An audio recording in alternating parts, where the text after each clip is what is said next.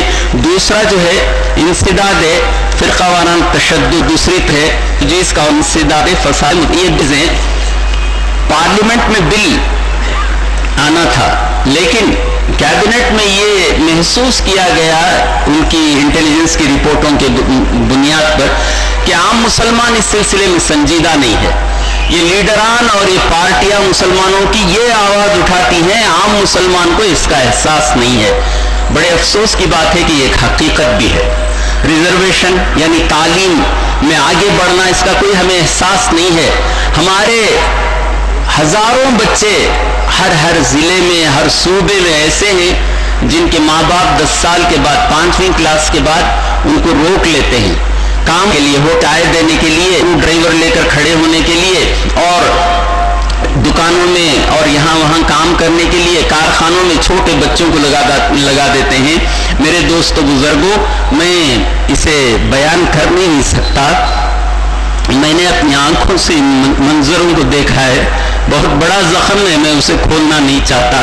کتنے بچے، ان کی معصومیت ختم ہو رہی ہے، ان کی بچپن، ان کے وہ ادائیں، وہ ناز سب برباد کر رہے ماں باپ، اور ان کو تعلیم نہیں دلاتے، اور اپنی چھوٹی موٹی آمد کے لیے ہفتے میں 300-200 روپے کمانے کے لیے کاموں پر لگا دیتے ہیں اور تعلیم کی طرف متوجہ نہیں ہوتے. یہ ہمارا جرم ہے، سمجھتے نہیں. تعلیم جو ہے اسی سے ہماری کیفیت، ہماری طاقت، ہماری پہچان بن سکتی ہے.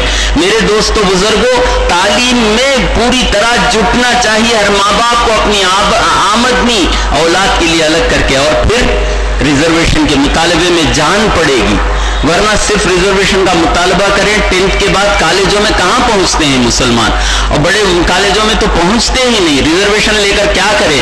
اسکول میں 5ویں میں ڈراپ آؤٹ، 8ویں میں 10ویں میں اس طرح ڈراپ آؤٹ ہو جاتے ہیں. اس لیے حکومت نے جو محسوس کیا صحیح ہے. دوسری بات انسداد فسادات، اس میں حکومت کی بہت بڑی کوتاہی ہے. فسادات پلاننگ سے کیے جاتے ہیں اور اس کا علم انٹیلیجنس کو ہے، اس کے باوجود جو ہے کوئی کارروائی تدارک کی نہیں ہوتی، فساد ہوتا ہے، مسلمان لوٹتا ہے، پٹتا ہے، پھر قید بھی مسلمان ہی کیا جاتا ہے. میرے دوستو بزرگوں، اس کے لیے قانون مضبوط، ضروری قانون بننا چاہیے. ارے مسلمان کو تم کچھ نہ دو، کم از کم جینے دو. یہ بھی نہیں کرتے، مارتے ہیں. کہیں مسلمان ترقی کر رہا ہے تو اسے ختم کرنا ضروری سمجھتے ہیں. میرے دوستو بزرگوں، اس کا کون ذمہ دار ہے؟ اگر تم نہیں کر سکتے تو ہٹ جاؤ، ہم تمہیں ووٹ نہیں دے سکتے. تو ووٹ تو ایسے ہی تمہیں مزے کرنے کے لیے، ملک کو لوٹنے کے لیے نہیں دے رہے، ہم نہیں دیں گے. تم مجرم ہو، تم بیٹھتے ہو، لوٹتے ہو، کھاتے ہو، مزے کرتے ہو. اس لیے ہمارا ووٹ چاہیے، مسلمان کا ہرگز نہیں ملے گا. ہم حق و انصاف پر، عدل و انصاف پر ووٹ دیں گے.